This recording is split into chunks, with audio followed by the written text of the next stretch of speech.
Hello students. मैंने आपको last chapter पढ़ाया था ऑपरेटिंग सिस्टम्स, जिसमें मैंने आपको बहुत सारे सॉफ्टवेयर्स के बारे में बताया, application software, system softwares and बाकी कुछ। अब इस वीडियो में हम एक एप्लीकेशन सॉफ्टवेयर पे बात करने जा रहे हैं, जो कि है हमारा MS Excel 2010। MS Excel students एक माइक्रोसॉफ्ट एक्सेल है, जो कि एक सॉफ्टवेयर प्रोग्राम है। इसका कंप्लीट वर्जन है जो स्टूडेंट्स, ये माइक्रोसॉफ्ट ऑफिस नाम के एक सॉफ्टवेयर के अंदर इंक्लूडेड है। इस चैप्टर में हमको माइक्रोसॉफ्ट एक्सेल के कुछ फीचर्स पढ़ने हैं, जिसमें से है cell range and range reference, हमारा फर्स्ट टॉपिक। सेकंड है ऑटोसम फीचर। थर्ड है फंक्शंस। फोर्थ है स्टोरिंग डाटा। फिफ्थ है फिल्टरिंग डाटा। फिफ्थ इसके बाद है स्टूडेंट्स कंडीशनल फॉर्मेटिंग। और स्टूडेंट्स अगला है other advanced features of MS Excel. अब स्टूडेंट्स ये है माइक्रोसॉफ्ट हम जो पहले से जानते हैं, माइक्रोसॉफ्ट एक्सेल स्टूडेंट्स है एक स्प्रेडशीट सॉफ्टवेयर है। इसके फीचर जो यूज़ किए होते हैं वो डाटा को ईज़िली इनपुट करने के लिए और मैनिपुलेट करने के लिए यूज़ किया जाता है। इसमें एक स्टूडेंट्स ऑटोफिल फीचर होता है, जो कि टेक्स्ट या फिर डाटा को सेल्स में ऑटोमेटिकली इंसर्ट कर देता है। ये यूज़र का टाइम सेव करता है। इसमें स्टूडेंट्स एक टाइप होता है लिस्ट का, बिल्ट इन लिस्ट, जिसको हम ना तो एडिट कर सकते हैं ना तो डिलीट कर सकते हैं।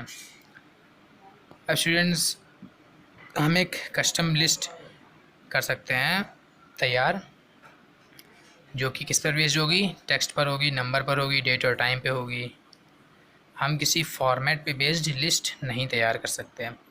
अब स्टूडेंट है अलाइनमेंट होगा, एक पोजीशन होती है, मींस हर एक सेल के चारों ओर से 4 साइड से बॉर्डर होता है सेल का, जिसे हम बाउंड्री ऑफ अ सेल कहते हैं। और जो हम डेटा एंट्री करते हैं वो उन्हीं बाउंड्रीज़ के अंदर सारा इनपुट होता है। बाय डिफ़ॉल्ट मीन्स पहले से जो सिस्टम में होता है वो अलाइनमेंट जो होता है उसका टेक्स्ट का डाटा वैल्यूज़ का वो लेफ़्ट साइड होता है, और जो डेट्स होती हैं स्टूडेंट्स वो राइट साइड अलाइंड होती हैं। अब स्टूडेंट्स नेक्स्ट क्या है, ओरिएंटेशंस। ओरिएंटेशन मीन स्टूडेंट्स जो आपका टेक्स्ट की डायरेक्शन है वो किस साइड है, वो ऊपर से नीचे आ रहा है, लेफ़्ट से राइट जा रहा है, राइट से लेफ़्ट आ रहा है। ये स्टूडेंट्स टेक्स्ट की डायरेक्शन होती है। इसको हम किसी भी डिग्री पर मोड़ सकते हैं। इसका जो स्टूडेंट्स डिफ़ॉल्ट ओरिएंटेशन है वो हॉरिजॉन्टल होता है, लेफ़्ट टू राइट। और स्टूडेंट्स एक्सेल में जो हम फार्मूला इनपुट करते हैं वो इनपुट होता है इक्वल्स टू के साइन से। अगर हमें कोई फार्मूला टाइप करना है तो वो हम इक्वल्स टू के साइन से इनपुट करते हैं फार्मूला। और हमें MS एक्सेल की मदद से हम किसी सीट के अंदर बहुत सारे फार्मूलाज एक टाइम पे बना सकते हैं और उनका यूज़ कर सकते हैं कैलकुलेशंस करने में। अगला students formula can be text और न्यूमेरिक। फार्मूला जो होता है हम लोग उसको टाइप भी कर सकते हैं और उसको लिख भी सकते हैं। टेक्स्ट के फॉर्म में भी हो सकता है फार्मूला, ऑटोसम, सम, मल्टीप्लाई, एवरेज। ऐसे स्टूडेंट जो होंगे वो फार्मूला वो टेक्स्ट होते हैं। न्यूमेरिक फार्मूला स्टूडेंट्स डायरेक्ट हम न्यूमेरिक फार्मूला जो होते हैं वो यूज़ होते हैं ऑपरेटर्स के थ्रू। हम इसमें डायरेक्ट ऑपरेटर्स लगाते हैं और इक्वल्स टू का साइन लगाते ही उसका आंसर हमें नेक्स्ट सेल में मिल जाता है। MS एक्सेल जो सीट है स्टूडेंट्स, उसमें जो फार्मूलाज लगते हैं वो सभी के सभी मैथमेटिकल ऑपरेशंस पर बेस्ड होते हैं। अब स्टूडेंट्स जो हमारा नेक्स्ट टॉपिक आपकी बुक में दिया हुआ है वो है cell range and range reference. Cell range क्या होती है स्टूडेंट्स, हम कितनी सेल्स सिलेक्ट कर रहे हैं, हमें फार्मूला जो लगाना है उसका इफ़ेक्ट कितनी सेल्स पे दिखेगा, वो होती है हमारी सेल रेंज। सेल रेंज को जो स्टूडेंट्स हम दिखाते हैं वो होगा हमारा D1 to D5। हमने D1 से D5 तक की रेंज ले ली। और जो स्टूडेंट्स हमारा सेल रेफरेंस होता है, सेल रेफरेंस स्टूडेंट्स होता है कितना, जो हमारा लोकेशन है, हमारे जो कोऑर्डिनेट्स हैं किसी सेल के, वो होती है हमारी सेल रेफरेंस। वो किस रो में है और किस कॉलम में है, जब जहाँ पर दोनों रो और कॉलम इंटरसेक्ट करते हैं वो सेल का रेफरेंस उन दोनों सेल और रो के कॉम्बिनेशन से शो किया जाता है। So students cell reference D4, 3, B7 ऐसे दिया जाता है कभी भी। B7 में स्टूडेंट्स 7th रो होगी और जो कॉलम होगा वो B होगा।